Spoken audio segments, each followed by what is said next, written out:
آج بھی مذاکرات کے ذریعے یہ معاملات حل کرنا چاہتے ہیں، کیونکہ مذاکرات کے بغیر کوئی مسئلہ جو ہے وہ حل نہیں ہو سکتا۔ عبدالرشید ترابی صاحب، آپ اتفاق کریں گے برجیز طاہر صاحب سے کہ بھارت کے موقف میں لچک آ چکی ہے؟ آپ موجودہ حکومت کی کشمیر پالیسی سے مطمئن ہیں؟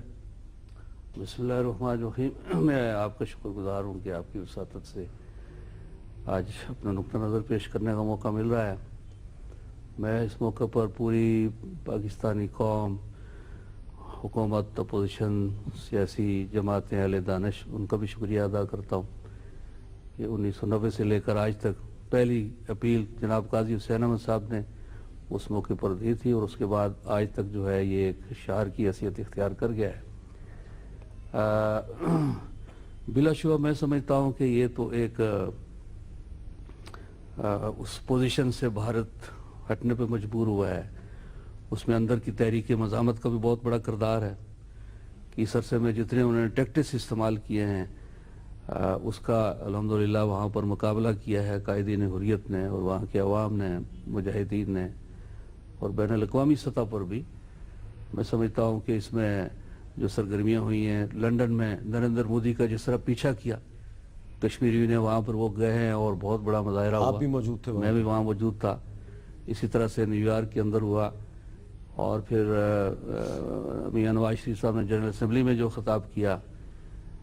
Army chief of army staff نے مختلف مواقع پر نیشنلی انٹرنیشنلی اپنے ایک برملا موقف کا اظہار کیا۔ ان ساری چیزوں نے میں سمجھتا ہوں کہ بین الاقوامی سطح پر ایک ماحول بنایا۔ لیکن ہمیں جو خدشہ ہے کہ بھارت ہمیشہ جب بھی دباؤ میں آیا ہے تو اس سے نکلنے کے لیے مذاکرات کے عمل کو اس نے ایک حکمت عملی کے طور پر وقت حاصل کرنے کے لیے استعمال کیا، اور اس 112-115 راؤنڈز اس سے پہلے ہو چکے ہیں، اور ہمیشہ جو ہے وہ اس نے ایک خاص حکمت عملی اختیار کی ہے۔ اس موقع پر پھر جو ہے یعنی ایک طرف تو مذاکرات ہیں، اور دوسری طرف پہلے سے 8 لاکھ فوج میں مزید فوج کے اضافے کا انہوں نے اعلان اور فیصلہ کر لیا ہے۔ تو یہ گویا کہ یعنی یہ اعلان ہے، اور ایک انہوں نے کنوے کیا ہے کہ کشمیر پر کوئی رعایت دینے کے لیے تیار نہیں ہے۔ اس لیے قائدین حریت کا اور ہمارا اس میں جو بھی تحریکی حلقے ہیں کشمیر کے اندر، ان سب کا یہ متفقہ مطالبہ رہا ہے کہ بھارت کی سنجیدگی کا امتحان لینے کے لیے 3-4 پری ریکویزٹس ان پر عمل ہونا چاہیے۔ سب سے پہلے تو کم از کم شہری علاقوں سے فوج کا انخلا، پھر کالے قوانین ہیں ان کی واپسی، اسپیشل پاور ایکٹ ہے خاص طور پر، جس کے ذریعے انہوں نے ایک فوجی کو کیچ اینڈ کل کا اختیار دے دیا ہے۔ ہزاروں لوگ وہاں پر جیلوں میں ہیں، ان کی رہائی کا حال تک کہ قائدین حریت گیلانی صاحب محترم جو ہیں، آپ دیکھیں کہ ان کو نماز جمعہ اور عید پڑھنے کی اجازت نہیں ہے۔ باقی قائدین حریت جو ہیں، شبیر شاہ صاحب وہ پابند ہیں، اسی طرح باقی ایک آنکھ مچولی چل رہی ہے۔ حج عمرے کے لیے وہ آ نہیں جا سکتے، پاکستان میں وہ نہیں آ سکتے۔ تو میں سمجھتا ہوں کہ ان کا جو رائٹ آف موبلٹی ہے اس کی بحالی کا ہمیں مطالبہ کرنا چاہیے، اور پھر ہمیں جو ہے وہ انٹرنیشنل این جی اوز اور میڈیا، یعنی وہاں پر اتنا بڑا سانحہ ہوا میر صاحب، گزشتہ سال جو سیلاب آیا ہے اس میں 55 لاکھ لوگ متاثر ہوئے ہیں، ابھی تک جو ہے وہ اس صورتحال سے لوگ نکلے نہیں ہیں، لیکن اس در سے کوئی این جی او اور یہاں سے ہم اپنے عزیزوں کی وہاں پر سپورٹ مدد نہیں کر سکتے۔ تو یہ چند سٹیپس ہیں، میں سمجھتا ہوں کہ جب تک ان پر وہ کوئی پیش رفت نہیں ہوتی تو ہم اس کو ایک ان کا روایتی ہتھ کنڈا سمجھیں گے اور اس کو کچھ حاصل نہیں ہوگا۔ اچھا شمیم شاہ صاحبہ، جو ترابی صاحب ہیں انہوں نے کچھ گرفتار لوگوں کا ذکر کیا، ان کی تعداد تو بہت زیادہ ہے، شہید ہونے والے افراد کی تعداد بھی 1 لاکھ سے زیادہ ہے، حراستی قتل 7042، جو شہری گرفتار ہوئے ہیں وہ 1,32,000 سے زیادہ ہیں، بیوہ خواتین کی تعداد بھی تقریباً 22,000 سے زیادہ ہے، یتیم بچے بھی 1 لاکھ سے زیادہ ہیں، جن خواتین کی بے حرمتی ہوئی، آبرو ریزی ہوئی، ان کی تعداد بھی 10,000 سے زیادہ ہے، اور گمنام قبریں ہیں جو مسنگ پرسنز ہیں وہ بھی تقریباً 6,500 کے قریب ہیں۔ تو اس صورتحال میں یہ جاننا چاہوں گا کہ جو کشمیر کی عورت ہے، جو خواتین ہے کشمیر کی، وہ یہ پاکستان اور بھارت کے درمیان جو مذاکرات کا عمل شروع ہو رہا ہے تو وہ اس کو کس نظر سے دیکھتی ہیں؟ بسم اللہ الرحمن الرحیم۔ بہت شکریہ حامد میر صاحب۔ بہت اچھا موقع ہوتا ہے کشمیری عوام کو اپنے اس رشتے کو پھر نئے انداز میں آگے بڑھانے کا، کہ ایک لازوال رشتہ ہے پاکستانی، ہماری عقیدت ہے پاکستانی عوام کے ساتھ۔ بحثیت کشمیری ہم اس ریچول کو نتیجہ خیز دیکھنا چاہتے ہیں جب ہم آؤٹ آف بات کریں. جیسے ابھی بتایا گیا ہے کہ ہماری وہاں پر جو بات چیت ہو جائے گی تو اس کا کشمیر کے عوام پر کیا اثر ہے کہ ہماری ساری لیڈرشپ جو ہے وہ قیادت جو ہے وہ ہر روز حراست میں ہوتی ہے. مسرت عالم صاحب کو دیکھیے, خواتین جیلوں میں ٹائم گزار چکی ہے, 5 تہار جیسے جیل میں انہوں نے اپنا ٹائم دے دیا ہے. میں آپ کے سامنے اگر یہ بک پیش کروں, یہ بھی ایک خاتون نے زمرد حبیب صاحبہ نے جیل میں لکھی ہے. کون سی ایک جیل میں؟ ڈاکیومنٹ تہار جیل, ہندوستان کے بدنام جیل میں لکھی ہے, اور ایک ڈاکیومنٹ ہے ہندوستان کے جوڈیشری کے خلاف میں خواتین کے ساتھ کیا کیا جا رہا ہے. یہ وہی جیل ہے جہاں مقبول بٹ اور افضل گرو کو دفن کیا گیا. دفن بھی کیا گیا. اور یہ خاتون بتاتی ہے کہ جب میں چیخ تو مجھے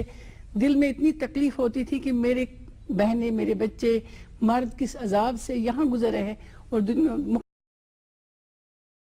جو آپ نے تذکرہ کیا ہے کہ بہت ساری تکلیفوں سے گزری ہے, بیوہ خواتین ہیں, اور سوشل سٹرکچر جو ہمارا ہے وہ ان کو الاو نہیں کرتا ہے کہ وہ روزمرہ کی زندگی نارمل طریقے. مودی سرکار کی جو یہ آج کل کی ڈیولپمنٹس ہے, اس کو اگر نتیجہ خیز بنانا ہے, اگر اس سے کوئی رزلٹ لینا ہے, تو جیسے بتایا گیا کہ کے درمیان یہ پاسبل نہیں ہے. اگر پیس پروسیس کو آگے بڑھانا ہے تو اس کو زمینی حقائق میں دیکھنا چاہیے کہ وہاں پر کیا سچویشن سے ان بندوں کو رہا کیا گیا ہے جو پچھلے 10 سال سے جیلوں میں, 20 سال سے جیلوں میں, جو غائب ہے, جو لاپتہ ہے, جن جیلوں میں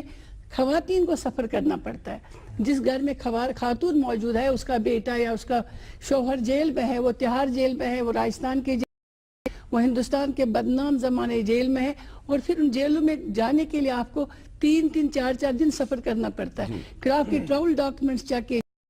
ہوٹلوں میں اسٹے کرنے کی اجازت نہیں ہے. پھر آپ کی ایجنسیز وہاں کی وہ ان کو واچ کرتی ہیں. اگر آپ مجھے اجازت دیں, میں کلدیپ نیر صاحب سے بات کرنا چاہتا ہوں. کلدیپ نیر صاحب بھارت کے بہت سینئر دانشور ہیں, صحافی ہیں, اور کشمیر پر بھی ان کی بہت گہری نظر ہے. اگر آپ ان کو پڑھیں, ان کے کالم پڑھیں, تو اس میں وہ کشمیر کا ذکر بہت کرتے ہیں. آداب جناب کلدیپ نیر صاحب. جی اچھا کلدیپ نیر صاحب, میں آپ سے یہ پوچھنا چاہ رہا ہوں کہ یہ جو پاکستان اور بھارت کے درمیان دوبارہ پیس پروسیس شروع ہو رہا ہے اور مذاکرات بھی ہوں گے, بات چیت بھی ہوگی, آپ کا کیا خیال ہے کہ اس میں کیا پہلے راؤنڈ میں کشمیر کا مسئلہ زیر بحث آئے گا یا بعد میں آئے گا؟ اور جب آئے گا تو کوئی ایسا آپ کے پاس آپ کو امید ہے, کوئی ایسا راستہ ہے کہ جس پہ نواز شریف اور نریندر مودی جو ہیں وہ دونوں متفق ہو, ان کا آپس میں کوئی اتفاق ہو سکے؟ اب دیکھیے, بات چیت تو ضرور ہونی چاہیے, اس کے علاوہ حل کیا ہے؟ کوئی آپشن, وار از نو آپشن, اور لڑکے بھی دیکھ لیا, تو اس لیے یہ تو بہت اچھی بات ہے. لیکن مجھے یاد آتا ہے پرائم منسٹر نواز شریف کے وہ الفاظ جو انہوں نے کہے تھے کہ گجرال صاحب ہمارے پرائم منسٹر تھے تو ان سے ملے, تو مالدیو میں سمٹ میٹنگ تھی, تو نواز شریف صاحب نے یہی کہا, پہلے نواز جو گجرال صاحب جنہوں نے مجھے بتایا کہ ان کے الفاظ تھے جناب نواز شریف کے کہ دیکھیے گجرال صاحب, نہ ہی تو کشمیر آپ ہم کو دے سکتے ہیں اور نہ ہی ہم آپ سے لے سکتے ہیں,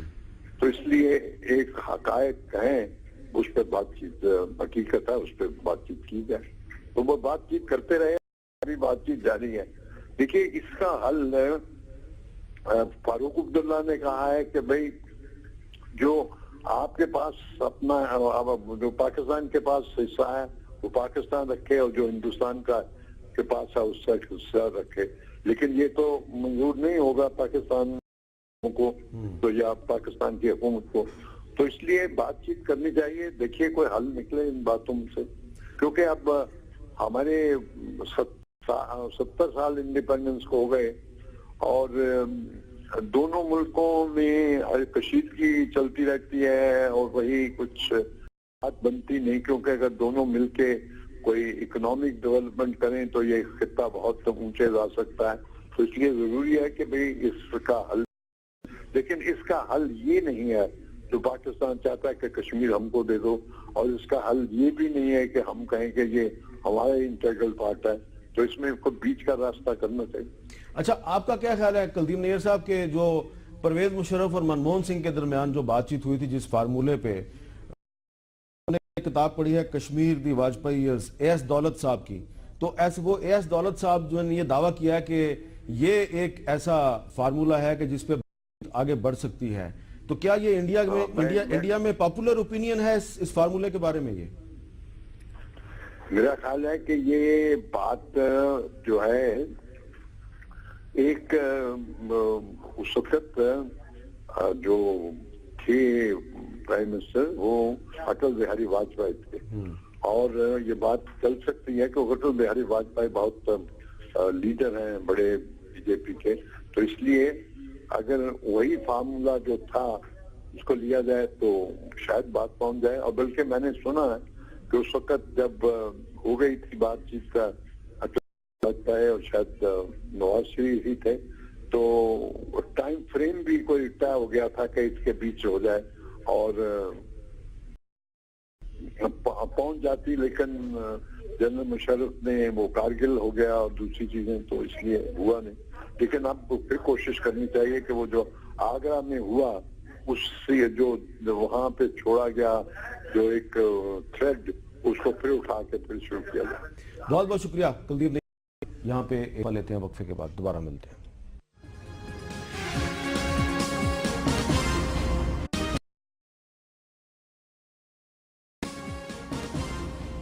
وقفے کے بعد کیپٹل ٹاک میں دوبارہ خوش آمدید. 5 فروری کو پورے پاکستان میں یوم یکجہتی کشمیر اس کے بعد 6 فروری کو عمران خان جو ہیں وہ پاکستان میں ملک گیر احتجاج کریں گے. تو ہم بات یہ کر رہے ہیں کہ ایک طرف ہمارے فورن پالیسی کے چیلنجز ہیں، دوسری طرف ہمارے اندرونی مسائل ہیں، داخلی انتشار ہے. برجیز طاہر صاحب، ابھی ہم کلدیپ نیر صاحب سے بات کر رہے تھے تو میں نے یہ ذکر کیا یہ اے ایس دولت ان کی کتاب ہے کشمیر دا واجپئی ایئرز. اس کتاب میں انہوں نے یہ لکھا ہے جی کہ میر وائز عمر فاروق جو ہیں اور سردار عتیق صاحب وہ بھی مشرف کے فارمولے کے حامی تھے، کچھ اور بھی انہوں نے رہنماؤں کے نام لکھے ہیں، اور کلدیپ نیر صاحب کا بھی خیال ہے کہ وہی ایک فارمولہ ہے جس پہ کہ نواز شریف صاحب کا اور مودی صاحب کا اتفاق ہو سکتا ہے. آپ ان سے اتفاق کرتے ہیں؟ میر صاحب پہلی بات تو یہ ہے کہ خوبصورت بات کی ہے کہ دونوں ملک جو ہیں وہ بڑی دیر سے آزاد ہو چکے ہیں اور اپنے اکنامک ایشوز جو ہیں ان پہ یہ اگر توجہ دیں تو ان کی زندگی جو ہے وہ بلند ہو سکتا ہے، اور کھربوں ڈالر کا اسلحہ جو ہر سال یہ خریدتے ہیں اپنے عوام سے ان کی جان چھوٹ سکتی ہے. میں کہتا ہوں ہندوستان کی جو اکابرین ہیں ان میں ہو، اور جو ملک جو ہے وہ ہم سے بعد میں آزاد ہوئے تھے آج ان کا معیار زندگی جو ہے وہ ہم سے بہت وہ اس قسم کے معاملات میں الجھ کر کھربوں ڈالر انہوں نے اسلحہ جو ہے وہ نہیں اپنے ملک میں جمع کیا. دوسری بات جو آپ نے کہ یہ فارمولہ ہے، دیکھیں 1947 میں ایک ریزولوشن جو ہے اقوام متحدہ میں ایک پاس ہوا، وہ ہے جس کو اقوام متحدہ میں سلامتی کونسل میں 23 مرتبہ پاس کیا گیا. جب بھی وہ ریزولوشن پاس ہوا یا پیش ہوا کسی ملک نے اس کی مخالفت نہیں کی. اس وقت یونانیمس وہ ریزولوشن جو ہیں وہ پاس ہوئے ہیں اقوام متحدہ میں. تو جب اقوام متحدہ یونانیمس 23 مرتبہ پاس کیا ہے اور وہی سلامتی کونسل وہی یونائٹڈ نیشن جو ہے اگر اور جنوبی سوڈان میں رائے شماری کرا سکتی ہے تو مجھے بتائیں ہمارے لیے دورہ قانون جو ہے وہ دوسرا قانون کیوں ہے؟ پہ جو یونائٹڈ نیشن میں یہ پاس ہوا تھا ہم آج بھی اس پر قائم ہیں، اور وزیر اعظم پاکستان جو ہیں 3 مرتبہ تیسرا سال ہے ہماری حکومت کو، 3 مرتبہ انہوں نے جو موقف اختیار کیا ہے آپ نے بھی سنا، پوری دنیا نے سنا، اور یہ 3 مرتبہ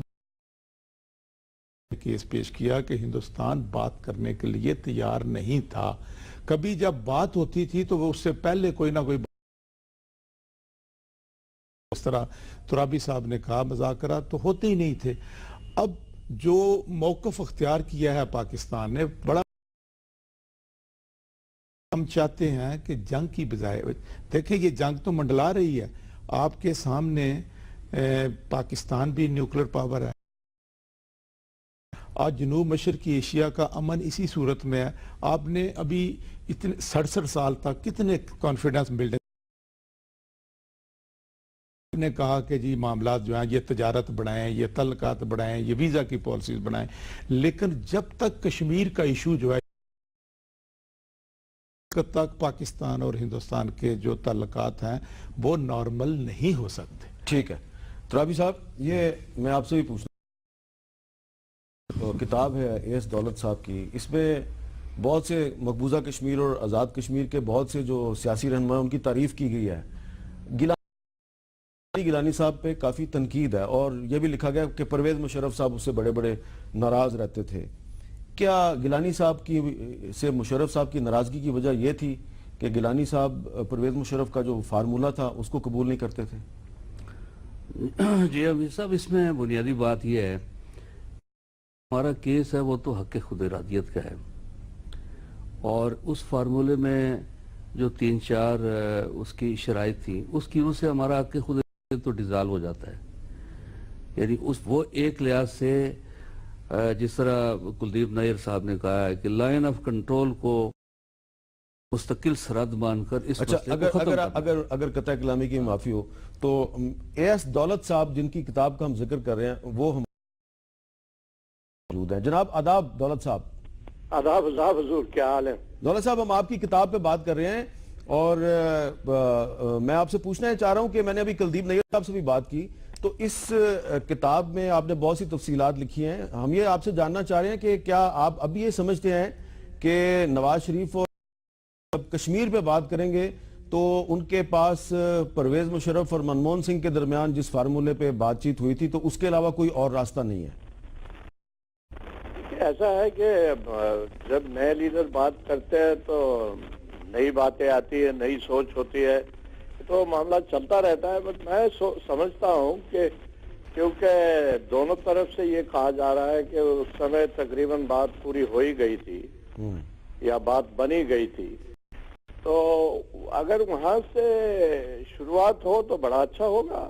آسان رہے گا دونوں طرف کے لیے نہیں لیکن یہاں پہ مسئلہ یہ ہے کہ جو کانسٹیٹیوشن ہے اس میں ایک آرٹیکل ہے 257 جس طرح آپ کے کانسٹیٹیوشن میں 370 ہے ہمارے اگر ہم وہ کانسٹیٹیوشنل مسئلوں میں جائیں گے تو پھر تو ہاں کہیے 257 کیا کہتا ہے 257 جو ہے اس کے مطابق تو جو ہے نا جب تک کانسٹیٹیوشن کی روشنی میں پلیبسائٹ نہیں ہوتا اس کے بعد ہی کوئی معاملہ طے ہو سکتا ہے جی ہاں جی ہاں جی تو یہ ہے کہ پارلیمنٹ ریزولوشن ہے کہ یہ سارا کشمیر جو ہے یہ ہمارا ہے جی اور ہمارے یہاں اس میں اسمبلی میں کچھ سیٹیں خالی بھی رکھی جاتی ہے باہر کے لیے پی او کے لیے جی تو اب ان باتوں میں جائیں گے تو نیچرلی کیا مجھے بتائیں اچھا تو اگر آپ کی کتاب کو غور سے پڑھیں we need to get realistic پھر بات ہو ٹھیک ہے تو آپ نے کہا ریئلسٹک کی بات کی آپ نے یہ آپ نے اس میں جو جولائی 2000 میں جو حزب المجاہدین نے سیز فائر کیا تھا مجید ڈار کے ذریعے اس کا بڑا تفصیل سے آپ نے ذکر کیا ہے تو کہانی ہے اس کو پڑھ کے یہ نہیں لگتا کہ بھارت کی طرف سے جو مذاکرات ہیں اس کو ہمیشہ ایک ہتھیار کے طور پہ استعمال کیا جاتا ہے مقصد مسئلے کو حل کرنا نہیں اس کو پرولونگ کرنا ہے دیکھیے جب اب مجھے تو سرکار سے نکلے بہت سال ہو گئے لیکن جب یہ اپنا مشرف صاحب اور ڈاکٹر منموہن سنگھ کے درمیان جب بات ہو رہی تھی یا ان کے نمائندوں کے درمیان جو بات ہو رہی تھی تو obviously بات بہت آگے چلی تھی اس کو کسوری صاحب نے بھی کہا ہے ہمارے یہاں ڈاکٹر منموہن سنگھ نے بھی اس کو مانا ہے تو پھر اگر بات آگے چل رہی تھی تو وہاں کہیں سے شروع کیا جائے نا جہاں پہ بھی آپ کے یہاں کہتے ہیں کہ صاحب وہ فارمولا اس نام سے چلے گا نہیں تو اس کو دوسرا نام دے دیجئے میاں صاحب فارمولا دے دیجئے اچھا یا جنرل رحیل ہیں ان کا فارمولا دے دیجئے جس کا آپ ٹھیک مناسب سمجھے اس کا وہ نام بدل دیجئے اس کا جی جی بہت بہت شکریہ ہمارے ساتھ بات کر رہے تھے. جی ترابی صاحب, فارمولے کا نام بدل دیں تو آپ کو قبول ہو جائے گا؟ بنیادی طور پر تو ہم سمجھتے ہیں جی جو حق خود ارادیت اس پر کمپرومائز نہ پاکستان کے وزیر اعظم کو اختیار ہے نہ ہندوستان کے وزیر اعظم کو اختیار ہے. کشمیر جو ہے وہ کوئی کیک تو نہیں ہے کہ وہ بندر بانٹ, اور جن کشمیریوں نے قربانیاں دی ہیں وہ اس کی اجازت قطعا نہیں دیں گے. اور جو انہوں نے کہا ہے کہ ان کی پارلیمنٹ کر چکی ہے, تو ان نے کیا یا اس سے پہلے اسٹیٹ اسمبلی نے کیا, جو سو کال الحاق تھا مہاراجہ کا, اس کو انڈو کیا ہے. اقوام متحدہ کی کونسل نے اتفاق رائے سے قرارداد پاس کر کے 57 میں کہ کوئی یونیلیٹرل کسی اسمبلی اور پارلیمنٹ کا ڈیسیجن جو ہے وہ یون ریزولوشن اور جو رائٹ آف سیلف ڈٹرمنیشن ہے اس کو جو ہے وہ انڈو نہیں کر سکتا ہے. تو اس لیے جو پاکستان کا موقف ہے اس کو تائید حاصل ہے بین الاقوامی, اور میں سمجھتا ہوں کہ اسی کی روشنی میں حق خود ارادیت پر ہی ہمیں سٹینڈ کرنا چاہیے. اور بیچ کی یہ جو سارا ابہام ہے, یعنی اس میں کافی چیزیں ہیں, اس میں انہوں نے تو بہت ساری تفصیلات بیان کی ہیں. اس میں خود کرن سنگھ کی سروائی میں ایک اناٹومک کمیٹی بنی تھی وہاں پر, اس میں کتاب میں انہوں نے کچھ غلط بھی کیا. جی وہ بھی کیا ہے. یعنی جو نیشنل کانفرنس اور مرکزی حکومت کے درمیان اتفاق رائے ہوا تھا داخلی خود مختاری دینے کے حوالے سے, وہ دینے کے لیے تیار نہیں ہے. جی جو اپنے ان کے سٹوڈیز ہیں اور ان کے مقاصد کے لیے استعمال ہونے والے, تو ان کا جو ایک طریقہ واردات ہے وہ تو یہی ہے کہ ٹائم حاصل کرو, عسکری جہاد تھا اس کو ڈیفیوز کرو, ان کو پولیٹیکل پروسیس میں لے آؤ, اور پولیٹیکل پروسیس میں جو آئیں تو ان کو کہیں کہ آپ ہندوستان کے فریم ورک کے اندر کے لیے قبول کر لو, اس کو کشمیری کسی طور قبول نہیں. شمیم شال صاحبہ, آپ نے کلدیپ نیر کی بات بھی سنی اور آپ نے اے ایس دولت کے ساتھ, آپ کو کیا نظر آ رہا ہے کہ کیا مستقبل ہے کشمیر کا؟ انشاءاللہ آزادی ہمارا نصیب ہے, ہم نے اپنا ہاتھ میں نہیں دیا کہ وہ ہمارے مستقبل کا فیصلہ کرے. میں کلدیپ نیر صاحب سے یہ پوچھنا چاہتی ہوں, جب انہوں نے برطانیہ کے خلاف تھا کہ اس کا سورج غروب نہیں ہو رہا ہے, اور ایک بڑی سلطنت کے خلاف جب آزادی کی جنگ ہندوستان نے لڑی تو پاکستان وجود میں آیا, آزادی کی جنگ لڑ رہے ہیں, اور کلدیپ نیر ہم کشمیری جنگ لڑ رہے کلدیپ ہیں. نیر صاحب کا ذکر کیا, انہوں نے بھگت سنگھ پہ ایک کتاب بھی لکھی ہے, اس کو ہیرو قرار دیا, نے اسمبلی میں بم دھماکہ کیا تھا, اور کلدیپ نیر صاحب کہتے ہیں یہ فریڈم فائٹر ہے. انشاءاللہ وقت آئے گا, ہمارے اوپر جو الزامات ہیں وہ بھی اسی طرح سے رد ہوں گے. ایک بات بتانا چاہتی ہوں, آزادی ہمارا حق ہے اور ہم اپنی آزادی کی جدوجہد کر رہے ہیں. کوئی ہماری مدد کرے, کتنے فارمولہ آئیں گے, کتنے فارمولہ کی بات ہوگی. ہاں یہ ضرور ہم چاہتے ہیں, کشمیری پرامن لوگ ہیں. اگر آپ گاندھی جی کی تقریریں کی تھی اس میں لکھا تھا کہ کشمیریوں کا حق ہے کہ وہ آزادی حاصل کرے پلیبسائٹ کے ذریعے یا خود ارادت کے ذریعے, نہیں ہے کہ وہ ہم پر قابض ہو جائیں. قابض افواج, قابض ممالک جو ہوتے ہیں وہ اسی طرح کا رویہ اختیار کرتے, ان میں کوئی بھی اپنی جدوجہد میں کتنے کامیاب ہیں. آپ نے بھی تذکرہ کیا ہے کہ کشمیر عوام نے اتنی بے شمار قربانیاں دے دی ہیں. ان ہوں گی کہ 2010 کی تحریک کو دیکھ کے جب ہمارے نوجوان 18-19 سال کے بچے ہاتھوں میں پتھر لے کے سڑکوں دیا کہ ہم پرامن راستے کے ذریعے ایک مستقل حل کشمیر کا چاہتے ہیں, اور اس مستقل حل کے لیے دونوں ممالک کے عوام نے جو بھی راستہ اختیار کیا ہے پرامن مزاحمت کے ذریعے ہمیں کچلا گیا ہے. 3 ایسے مشکل 20-25 سالوں کے دوران ہم نے اٹھائے ہیں. ہمارے تمام جو ذرائع ابلاغ نے بتایا ہے, ایمنسٹی انٹرنیشنل کو دیکھ کے احساس تھے کشمیریوں کے وہ جلائے گئے ہیں, خواتین کی بے حرمتی کی گئی ہے, نوجوان نسل کو آج گھروں سے نکال کر سڑکوں پر. آج کی نوجوان نسل کون ہے؟ ڈاکٹر سے, انجینئر سے, پروفیسر سے, یونیورسٹی میں پڑھ رہے ہیں, مزاحمت کر رہے ہیں, اور یہ ہم اپنی آزادی کی جنگ لڑ. جس طرح پاکستان نے جدوجہد کر کے اپنا ملک حاصل کیا ہے, کون کہتا ہے کہ اتنے سال گزر گئے امن کے ہم نہیں آئیں گے, لیکن امن ایسا ہو جس کے ذریعے کشمیریوں کو کوئی ریلیف محسوس ہو, امن ایسا ہو جو مستقل کشمیر کا مسئلہ حل ہو جائے. جب